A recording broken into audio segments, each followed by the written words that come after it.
भारत और बाकी की दुनिया अभी 5वीं पीढ़ी के लड़ाकू विमानों में ही उलझी हुई है और अमेरिका 6वीं पीढ़ी के फाइटर जेट बना रहा है। यह अत्याधुनिक लड़ाकू विमान अमेरिकी वायुसेना का F-22 रैप्टर लड़ाकू विमान की जगह लेगा। इसमें लंबी दूरी तक ज़्यादा हथियारों के साथ उड़ान भरने की क्षमता होगी। What is 6th generation fighters? 6th generation fighters वर्तमान में लड़ाकू विमानों की वैचारिक नई पीढ़ी है जो 2030 से 2050 के समय सीमा में चालू होने की उम्मीद है। वर्तमान 5th जनरेशन फाइटर्स की तुलना में वे गति, सीमा, स्टेल्थ और सेल्फ हीलिंग संरचनाओं के मामले में बेहतर होंगे। कई देशों ने संयुक्त राज्य अमेरिका, रूस और चीन सहित 6th जनरेशन के विमान कार्यक्रम के विकास की घोषणा की है, जबकि Japan, Italy, United kingdom, France, Germany, Spain और स्वीडन विकास के लागत को कम करने के प्रयास में कोलैबोरेटिव मल्टीनेशनल प्रोग्राम्स के रूप में एक साथ शामिल हुई है। पहली 6th जनरेशन फाइटर्स को 2030 के दशक में सेवा में प्रवेश होने की उम्मीद है।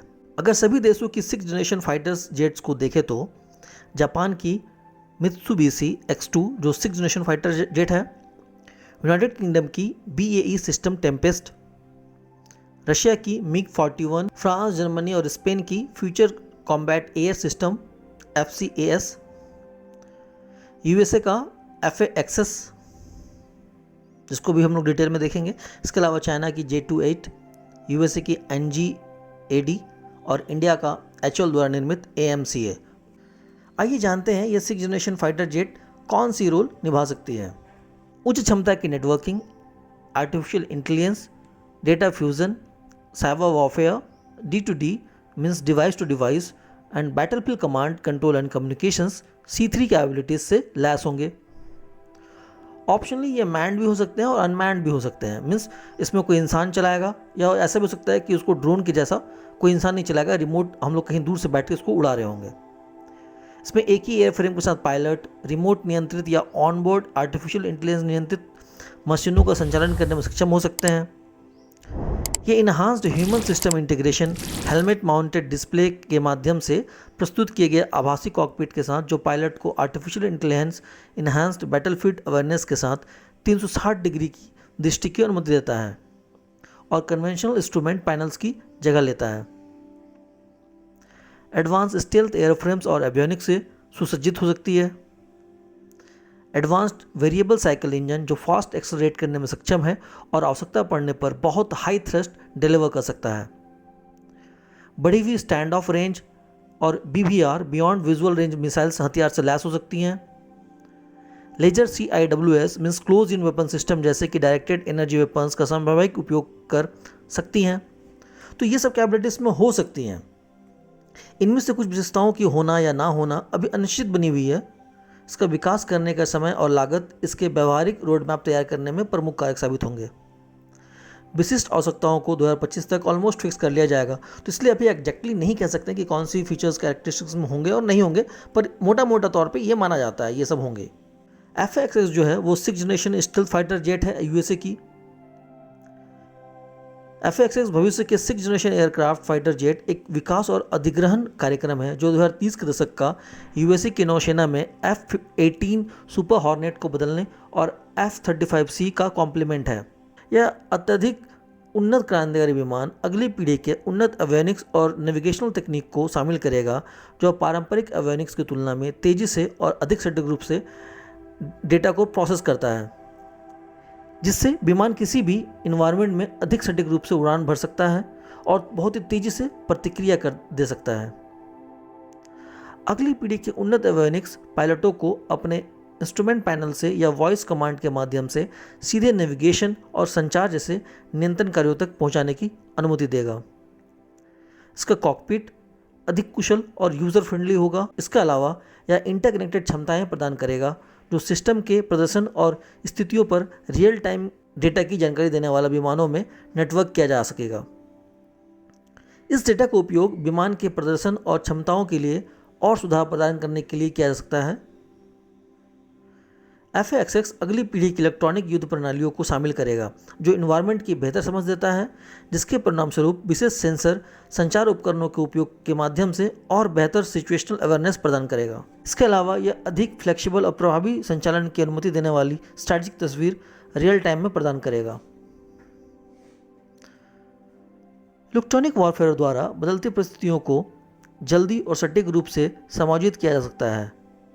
इसके अलावा यह एक दूर की भी संभावित खतरे की आसानी से टारगेट कर सकता है। इसकी रेंज काफ़ी लंबी होगी जो दूर के संभावित हमलों के लिए एक बड़ा विकल्प भी बन सकती है। विमान 2 जनरल इलेक्ट्रिक की XA-100 adaptive cycle jet engine द्वारा संचालित किया जाएगा। Engine 3 stream adaptive cycle turbofan है जो सिनेरियो के आधार पर फ्यूल की एफिशिएंसी या थ्रस्ट को बढ़ाने के लिए बाईपास अनुपात और फैन प्रेशर को एडजस्ट कर सकता है। XA-100 एडेप्टिव साइकिल टर्बोफैन दुनिया में सबसे कुशल इंजनों में से एक है। इसमें एक यूनिक एकॉस्टिक एयरफ्लो सिस्टम है जो शोर के स्तर और टेक ऑफ में एमिशन को कम करती है, जो शोर प्रतिबंधित क्षेत्रों या ऑपरेशंस के लिए एक बहुत ही उत्कृष्ट विकल्प बन सकती है। इंजन में जनरल इलेक्ट्रिक की प्रोप्राइटरी वाली एडेप्टिव साइकिल तकनीक भी है जो इसे विभिन्न ऑपरेटिंग मोड के बीच तेजी से स्विच करने की अनुमति देता है, जिससे यह जेट विभिन्न प्रकार के एप्लीकेशंस के लिए इजीली कॉम्पेटेबल हो जाता है। हालांकि इंजन 45,000 पाउंड थ्रस्ट का उत्पादन करने में सक्षम है, जो 6th जनरेशन के लड़ाकू को पहले से कहीं अधिक गति और चरम गतिशीलता तक पहुंचने में सक्षम करेगा, ताकि यह जल्द से ग्राउंड पर उतर सकता है, दुश्मन के ठिकानों में आसपास जल्दी से झपट्टा मारकर उन्हें गिरा सकता है, या उसके बारे में दुश्मन को पता चलने पर आसानी से वहां से 9-11 हो सकता है। इसके अलावा XA-100 एडेप्टिव साइकिल इंजन भी नई गर्मी प्रतिरोधी सामग्री का उपयोग करती है, जैसे कि सिरामिक मैट्रिक्स कंपोजिट, जो मिश्रित सामग्री का एक उपसमूह और सिरामिक का एक उपसमूह है जो उच्च टरबाइन तापमान को सक्षम करेगा और प्रदर्शन में सुधार करेगा। जनरल इलेक्ट्रॉनिक के अनुसार इंजन 35% तक की सीमा वृद्धि कर सकेगा, जो वर्तमान समय में लो बाईपास टर्बोफैन्स पर ईंधन जलते हैं 25% तक की कमी की पेशकश कर सकती है। अगली पीढ़ी के एयर डोमिनेंस फाइटर के रूप में FA-XX को 360 डिग्री डिजिटल मैपिंग और सेंसर के साथ डिजाइन करने का अनुमान है, जो इसे टारगेट को ट्रैक करने और एयरबोर्न टारगेट पर हिट करने में अविश्वसनीय रूप से कुशल बना देगा। इसका फ्यूचर एडवांस्ड आर्टिफिशियल इंटेलिजेंस संचालित कंप्यूटर मानव पायलटों से पहले खतरे का पता लगाने और पहचानने में सक्षम होगा, इसलिए यह करंट सिचुएशनल अवेयरनेस को और भी इम्प्रूव कर सकता है। इसके अलावा यह विमान नवीनतम रडार सिस्टम को शामिल करेगा, जो पिछले रडार की तुलना में बहुत अधिक दूरी से वस्तुओं का पता लगाने में सक्षम होगी, जिससे पायलट को संभावित खतरे की अधिक चेतावनी मिलती है। अगली पीढ़ी के रडार पायलटों को वस्तुओं के आकार और गति का सटीक अनुमान लगाने की अनुमति देता है, बढ़ी हुई सीमा संकल्प भी प्रदान करेगा। इसके अलावा यह मौसम की घटनाओं का पता लगाने में मदद करेगा, जैसे कि लाइटनिंग स्ट्राइक्स और थंडर स्टॉर्म्स एक्सेट्रा। अगली पीढ़ी के लड़ाकू जेट के रूप में FA-XX एडवांस्ड गाइडेड रॉकेट्स, मिसाइलों और बमों से लैस होगा, जैसे कि नए एडवांस्ड स्पेक्ट्रम हथियार दुश्मन की हवाई सुरक्षा को तोड़ने या सप्रेस करके आगे बढ़ने में सक्षम होगा। FA-XX डायरेक्टेड एनर्जी वेपन्स को ले जाने के लिए सक्षम बनाया जाएगा, जो एक रेंज्ड हथियार है जो अपने लक्ष्य को हाईली फोकस्ड एनर्जी के साथ नुकसान पहुंचाता है, बिना किसी सॉलिड प्रोजेक्टाइल जैसे कि लेज़र, माइक्रोवेव्स और पार्टिकल्स ड्रीम्स का यूज़ किए, जो इसे और भी खतरनाक बना देता है। इसके अलावा विमान में सेंसर्स लगे होंगे जो छोटे रडार क्रॉस सेक्शन के लक्ष्य को लक्षित कर सकता है। साइबर युद्ध प्लेटफॉर्म को भी इसमें जोड़ा जाएगा, जो न केवल इसको हैक होने से बचाएगी बल्कि साथ में पॉसिबल होने पर आसपास के सिस्टम का भी पता लगाएगी।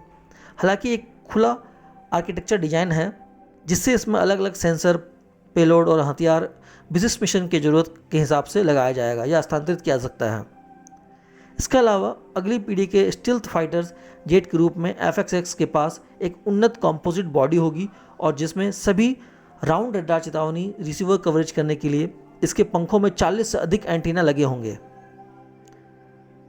रडार की बात करें तो जेट को एक स्लिक डेल्टा विंग डिजाइन के साथ डिजाइन किया जाएगा, मतलब कि विमान को स्टैंडिंग वर्टिकल टेल वाली डिज़ाइन से दूर रखा जाएगा, जो वास्तव में एक स्टेल्थ जेट प्रोफाइल से समझौता कर सकता है। इसके अलावा डेल्टा विंग डिज़ाइन भी विमान लिफ्ट में पेलोड क्षमता में सुधार करेगा और ईंधन भंडारण के लिए अधिक स्थान की पेशकश करेगा। इसकी वजह से जेट की फ्लाइंग रेंज कैपेसिटी भी बढ़ जाएगी। अगर हम लोग एडवांस रेडार्स एब्जॉर्बिंग मटेरियल्स के उदाहरण देखें तो FA-XX में ग्राफीन मिश्रित आधारित एब्जॉर्बर्स, कार्बन नैनो ट्यूब आधारित एब्जॉर्बर्स और सिरेमिक नैनो कंपोजिट शामिल होंगे। इसके अलावा विमान अपने हथियारों और ईंधन टैंकों को आंतरिक रूप से भी ले जाएगा। इन सभी का उद्देश्य जेट को पहले से कहीं अधिक स्टेल्थ प्रोवाइड करना है। हालांकि 2015 में अमेरिकी नौसेना के सचिव ने कहा FA-XX के बारे में यह कहा था कि यह एक वैकल्पिक मानव रहित स्वायत्त संचालन की क्षमता वाला एक जेट होगा, पर इसमें अभी पेंटागन की तरफ से पूरी क्लैरिटी आनी बाकी है। इंडो पैसिफिक के मिशनों के लिए डिज़ाइन होगा। छठी पीढ़ी के इस लड़ाकू विमान का एक वर्जन इंडो पैसिफिक क्षेत्रों में लंबी दूरी के मिशनों को अंजाम देने के लिए बनाया जाएगा। इसके पास ज़्यादा मात्रा में हथियार लेकर उड़ान भरने की क्षमता होगी। वहीं यूरोप में संभावित युद्ध से निपटने के लिए अपेक्षाकृत कम रेंज के लड़ाकू विमान की जरूरत होती है। Where is India in this modern aircraft race? इस आधुनिक विमान दौड़ में भारत कहाँ है? भारत एक अनिश्चित स्थान पर है क्योंकि इसके शत्रुपूर्ण पड़ोसी चीन पूरी स्पीड से छठी पीढ़ी की वायु शक्ति का निर्माण कर रहा है। 2020 में air chief marshal Rakesh Bhadauria से 6th जनरेशन टेक्नोलॉजी के लिए योजनाओं के बारे में पूछा गया था। उन्होंने जवाब में बताया कि उनके पास 6th जनरेशन के लड़ाकू प्रणालियों जैसे कि directed energy weapons, smart wingman concept, optionally manned combat platforms, swarm drones, hypersonic weapons और अन्य उपकरणों के लिए एक स्पष्ट रोड मैप है। भारत वर्तमान में अपनी 5वीं पीढ़ी के AMCA पर काम कर रहा है, जिसमें कुछ छठी पीढ़ी की टेक्नोलॉजी होगी। भारत स्वदेशी Tejas mark 1, Mirage 2000, Dassault Rafale, SEPECAT Jaguar, Mikoyan Gurevich, MiG-29 और सुखोई Su-30 MKI संचालित करता है।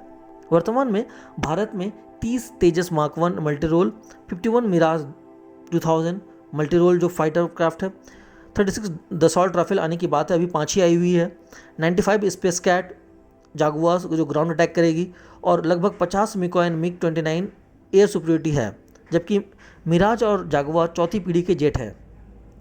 MiG-29 और Sukhoi 30 MKI 4th generation aircraft में आते हैं। तेजस और राफेल सबसे उन्नत हैं, दोनों 4.5 जनरेशन के जेट हैं। 5वीं और 6वीं पीढ़ी के फाइटर जेट का उत्पादन चल रहा है। रशिया सुखोई 30 MKI भारत का सबसे लोकप्रिय फाइटर जेट है और यह भारतीय वायुसेना की रीढ़ के रूप में कार्य करता है, जो उनमें से लगभग 270 को संचालित करता है। HAL और ADA advance medium combat aircraft AMCA का सह-विकास कर रहा है, जो दुनिया का पहला और केवल 5.5 पीढ़ी का विमान होगा। AMCA एक सिंगल सीटर विमान होगा, एक इंडिजिनियस एक्टिव इलेक्ट्रॉनिकली स्कैन्ड अरे रेडार होगा इसमें, और साथ में इसमें सुपर क्रूज क्षमता के साथ ट्विन इंजन स्टील्थ और all weather multirole fighter capability भी होगी। इसका वजन 25 टन, इसमें आंतरिक हथियार रखने की जगह और 1500 kg का आंतरिक पेलोड, 5500 kg का बाहरी पेलोड और 6500 kg का आंतरिक ईंधन क्षमता इसकी होगी। Twin engine deck based fighter, LCA का नेवल वर्जन और ओमनी रोल कॉम्बैक्ट एयरक्राफ्ट जैसे अन्य कार्यक्रम भी, स्टेल्थ विंग फ्लाइंग टेस्टेड और कॉम्बैट एयर टाइमिंग सिस्टम योद्धा भी काम में हैं, जो स्विफ्ट और CATS छठी पीढ़ी की प्रणाली है। IAF चीफ ने हाल ही में नवंबर 2022 में कहा है कि भारत को तत्काल जरूरतों को पूरा करने के लिए 4.5 पीढ़ी के जेट के 5 से 6 स्क्वाड्रन की आवश्यकता है। India vis a vis US, Russia and China. जबकि भारत प्रगति कर रहा है, यह अभी भी अमेरिका, रूस और चीन की तुलना में बहुत दूर है। अप्रैल 2022 तक के डेटा के अनुसार अमेरिका में 450 लॉकहीड मार्टिन के F-35 lightning second stealth multirole fighters और 123 लॉकहीड मार्टिन के F-22 रैफ्टार एयर सुपरियोरिटी हैं। इसके अलावा 281 Fairchild Republic A 10C Thunderbolt second fighter jets हैं और लगभग 500 F-15 ईगल्स हैं और लगभग 900 F-16s हैं। बता दें आपको कि F-15 और F-16 जो है वो 4 से 4.5 जनरेशन फाइटर जेट्स माने जाते हैं, जबकि F-22 और F-35 को 5th जनरेशन फाइटर जेट माना जाता है। अगर रशिया की बात करें तो 26 अगस्त 2013 को रशिया ने खुलासा किया था कि 6 जनरेशन पीढ़ी के जो उसके फाइटर विकास करने के लिए वो बहुत तेज़ी से बढ़ रहे हैं और ये जनरली यह पायलट रहित होगा। रूस के पास पहले से ही Sukhoi 57 5th generation multi role लड़ाकू विमान है और यह रूसी सशस्त्र बलों के लिए पहला ऑपरेशनल स्टेल्थ विमान है। चीन में चेंगडू J7 फाइटर्स और सिंगयांग J8 इंटरसेप्टर्स ऑपरेशनल हैं, जिसकी संख्या अभी तक ज्ञात नहीं है। और अगर मार्च 2015 तक के डेटा को देखें तो चाइना के पास 270 J10As मल्टीरोल फाइटर्स और चेंगडू J10Bs मल्टीरोल फाइटर्स हैं। आपको बता दें J7 और J8 जो है वो 3rd जनरेशन फाइटर्स हैं, जबकि J10 और J11 और J16 उसकी 4थी पीढ़ी के फाइटर्स हैं। चाइना में इसके अलावा 170 से अधिक सेंगयांग J16 और 150 चेंगडू J20s और 150 सुखोई 27S, सुखोई 30s और 122 सुखोई 35S है, जो कि इन लोगों की जो संख्या है वो भी ज्ञात नहीं है। J20 चीन के एकमात्र 5th जनरेशन फाइटर जेट है। Where India is falling short. 3 रास्ते हैं जिसके माध्यम से भारत की रक्षा क्षेत्र को बेहतर किया जा सकता है। स्वदेशी राष्ट्रीय स्तर के अनुसंधान और विकास को लागू करना, इसका मतलब है ज़्यादा से ज़्यादा R&D, फॉरेन फ्रेंडली नेशंस को पार्टनर बनाकर उनके साथ कोलैबोरेट करके अपेक्षित टेक्नोलॉजी को विकसित करना, और तीसरा ऑप्शन है फॉरेन टेक्नोलॉजी को खरीदना विद ट्रांसफ़र ऑफ टेक्नोलॉजी, या उनको खरीद कर उनका रिवर्स इंजीनियरिंग करना। हम अपने टारगेट को इनमें से किसी एक या उन तीनों का कम्बिनेशन को मिलाकर भी पूरा कर सकते हैं। भारत के रक्षा तकनीकी और अधिग्रहण के इतिहास के प्रारंभिक चरणों में देश केवल हथियार प्लेटफॉर्म का आयात कर रहा था, क्योंकि इसमें उन्हें डिजाइन करने और विकसित करने के लिए तकनीकी जानकारी का अभाव था। जैसे जैसे हमने अपनी विशेषज्ञता बढ़ाई, भारत ने विदेशी राज्यों के साथ संयुक्त रूप से हथियार प्लेटफॉर्मों का विकास और उत्पादन शुरू किया। मेक इन इंडिया योजना के बदौलत ये पिछले एक ही दशक में बहुत ज़्यादा प्रोग्रेस कर चुका है। भारत स्वदेशी तकनीक अनुसंधान और R&D विकसित करने पर बहुत ही ध्यान केंद्रित किया है। आने वाले समय में इसका लाभ जरूर मिलेगा, पर हमारी स्पीड थोड़ी स्लो है। इसका दूसरा रीज़न है हमारे डिफेंस बजट में होने वाला राशि, जो कि बेहद कम है, जबकि हमारे डिफेंस बजट का ज़्यादातर हिस्सा पेंशन में ही खर्च हो जाता है और इस तरह हम लोग ज़्यादा से ज़्यादा R&D नहीं कर पाते हैं। अभी तक हम लोग $100 बिलियन भी डिफेंस पर खर्च नहीं करते, जो 70 से 75 बिलियन के आसपास में घूमता रहता है। ऐसे में हम पीछे हो जा रहे हैं, क्योंकि हमारा पड़ोसी मुल्क जिससे इंडिया को टेरिटोरियल थ्रेट है, जो कि चाइना है, जो ऑफिशियली $230 बिलियन खर्च कर रहा है, लेकिन यूएसए के माने तो चाइना लगभग $300 बिलियन खर्च करता है और चाइना अपने रियल बजट को छुपाता है। इसी महीने मार्च 2023 को चाइना ने अपने डिफेंस बजट में बढ़ोतरी की। इससे भारत पर और भी प्रेशर बन जा रहा है, ताकि भारत अपना डिफेंस बजट को और जल्दी से जल्दी बढ़ाए और कम से कम $100 बिलियन तक पहुँचाए। आगे ये होगा या नहीं, ये तो वक्त ही बताएगा। तब तक के लिए आप जहाँ भी रहें अपना और अपनों का ख्याल रखें। उम्मीद है जल्द ही अगले एपिसोड में मिलेंगे। By the way, thanks for tuning geopolitics simplified.